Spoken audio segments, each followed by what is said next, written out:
اچھا، آج جس شاعر کے حوالے سے ہم یہاں بات کر رہے ہیں، جن کو خراج تحسین پیش کر رہے ہیں،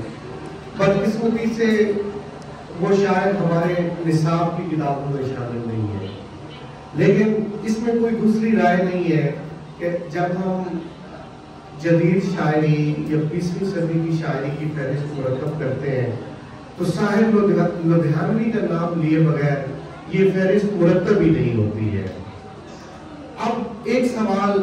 خاص طور پہ طالب علموں کو یہ ذہن میں رکھنا چاہیے، توجہ سے سننا چاہیے کہ جب ہم کسی کو بڑا شاعر یا بڑا فنکار کہتے ہیں تو اس کے کون سے پیرائے ہوتے ہیں جس پر ہم یہ تعین کرتے ہیں کہ یہ بڑا شاعر ہے، یا اس کی شعری عظمت کو پرکھنے کے لیے ہم کیا کرتے ہیں؟ تو ہمارے یہاں عام طور پہ یہ ہوتا ہے کہ فن اور فکر کے حوالے سے یا حیرت اور فکری پہلوؤں کو کے ساتھ ساتھ اس کے جو ہوتا ہے خیال یا نقطۂ نظر کو ہم دیکھتے ہیں۔ تو ساحر لدھیانوی ان دونوں سطحوں پہ چونکہ وہ ترقی پسند تحریک سے وابستہ تھے، اور یہاں میں ایک بات آپ کو بتاؤں کہ ترقی پسند تحریک کے جو بیشتر شعراء تھے وہ حیرت کے قائل نہیں تھے، اور اس کے ساتھ ساتھ وہ چونکہ فکر کو اور خیال کو زیادہ اہمیت دیتے تھے، اور ان کا یہ نقطۂ نظر تھا کہ خیال کی تفسیر ہونی چاہیے۔ لیکن ترقی پسند تحریک کے 3 شعراء جن میں فیض، اختر الایمان اور ساحر لدھیانوی، یہ ایسے شعراء ہیں جنہوں نے فنی پہلوؤں کو بھی، نظم کے فنی پہلوؤں کو بھی مد نظر رکھا۔ تو کئی حوالوں سے اگر ہم دیکھیں کہ ساحر کا اسلوب، اس کی ڈکشن اور اس کی ٹیکنیک اور اس کی نظم کے موضوعات، ان تمام حوالوں سے ساحر اردو نظم کا ایک منفرد شاعر ہے۔ یہاں ایک چیز جو ٹیکنیک کی جب ہم بات کرتے ہیں تو ساحر نے ایک ٹیکنیک نظم میں برتی ہے، فلیش بیک کی ٹیکنیک، اور یہ ٹیکنیک عام طور پہ ہمیں اردو ناول یا افسانے میں نظر آتی ہے۔ بہت کم شاعر ہیں جنہوں نے نظم میں فلیش بیک کی ٹیکنیک استعمال کی، اور اس کی مثال ساحر کی نظم پرچھائیاں یا تاج محل بڑی عمدہ مثالیں ہیں۔ اس کے علاوہ جب ہم اسلوب کی بات کرتے ہیں تو میں سمجھتا ہوں کہ جدید شاعری میں فیض اور ساحر لدھیانوی 2 شاعر ایسے ہیں کہ جن کا اسلوب فوراً ہمارے دل میں اترتا ہے، اس میں عوام پر یا پڑھنے والوں پر اثر انداز ہوتے ہیں، جو ایک کیفیت وہ طاری کرتی ہے ان کی شاعری، ان دونوں کا اسلوب۔ اچھا، جہاں تک موضوعات کی بات ہے تو ساحر نے سبھی موضوعات جن میں جاگیردارانہ نظام، سرمایہ دارانہ نظام کے خلاف انہوں نے لکھا، نو آبادیاتی نظام کے حوالے سے انہوں نے لکھا، رومانوی لکھا، تو ان کی کچھ نظمیں میں آپ کے سامنے مثال کے طور پہ ساحر کی نظم پرچھائیاں نو آبادیاتی نظام اور استحصالی رویوں کے حوالے سے ان کی بہت عمدہ نظم ہے، اور اس نظم یہ ان کی طویل نظم ہے۔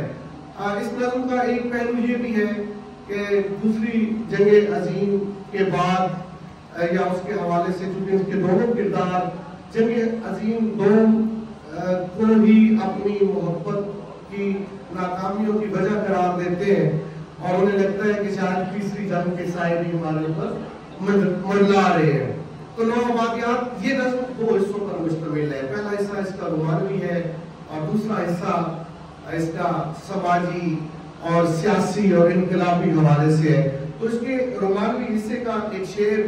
کہ تصور کی پرچھائیاں ابھرتی ہیں، کبھی گماں کی صورت، کبھی یقین کی صورت، اور یہاں ان کا دوسرا حصہ جو سیاسی نقطۂ نظر کی وضاحت کرتا ہے کہ چلو کہ چل کر سیاسی مقامروں سے کہیں کہ ہم کو جنگ و جدل کے چلن سے نفرت ہے، جسے لہو کے سوا کوئی رنگ راست نہ آئے، ہمیں حیات کے اس پیراہن سے نفرت ہے۔ تو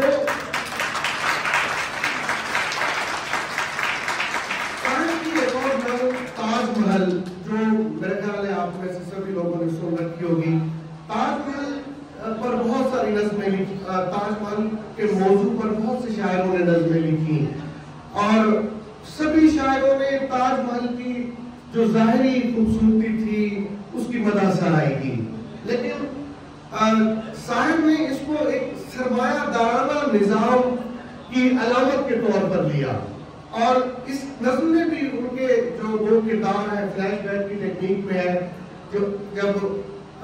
چونکہ یہ تو آپ سب جانتے ہیں کہ شاہ جہاں نے تاج محل اپنی محبوبہ کی یاد میں بنایا تھا، تو اس نظم کے کردار میں یہ سمجھتا ہے جس میں وہ محبوبہ وہ خواہش کرتی ہے کہ شاید میرے لیے بھی کوئی اسی طرح کا تاج محل بنایا جائے گا یا کوئی اس طرح کی کوئی نشانی میرے لیے قائم کی جائے، لیکن صاحب اس تاج محل کو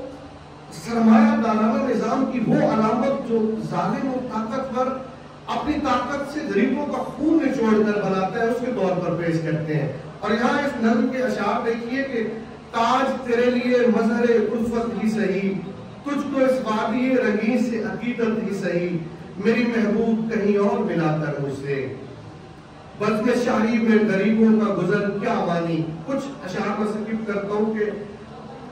مردہ شاہوں کے مقابر سے بہلنے والی اپنے تاریک مکانوں کو تو دیکھا ہوتا، ایک شہنشاہ دولت کا سہارا لے کر ہم غریبوں کی محبت کا اڑایا ہے بازار۔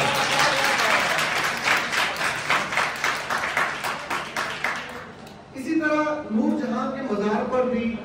صاحب لدھیانوی کی ایک علامتی نظم ہے جو جاگیرداروں کے ہاتھوں ظلم کا شکار ہونے والے لوگوں کے لیے صاحب ایک خاص ہمدردی رکھتے ہیں۔ تو یہاں بھی وہ اس نظم میں کہتے ہیں کہ کیسے ایک فرد کے ہونٹوں کی ذرا سی جنبش سرد کر سکتی ہے بے لوث وفاؤں کے چراغ۔ گریز ایک نظم ہے صاحب لدھیانوی کی جو انقلابی نظم ہے، اور یہ انقلابی نوجوان جب تھک ہار کر محبت کی آغوش میں پناہ لیتا ہے اور بعد میں پھر اسے بھی ایک فریب سمجھتا ہے، یہ بڑی خوبصورت نظم ہے صاحب لدھیانوی کی، اور یہ بالکل ایسے ہی ہے جیسے حقیقت سے روحانیت سے حقیقت کی طرف، جیسے ہمیں فیض احمد فیض کے ہاں بھی آپ موضوع سخن یا رقیب سے جیسی نظمیں پڑھتے ہیں تو آپ کو یہ ایک احساس ہوتا ہے کہ کیسے وہ روحانیت سے حقیقت کی طرف شاعر آتا ہے، اور زندگی کی جو تلخیاں ہیں جب وہ اس کے سامنے آتی ہیں تو اسے وہ محبت کے کئی فلسفے اس کے سامنے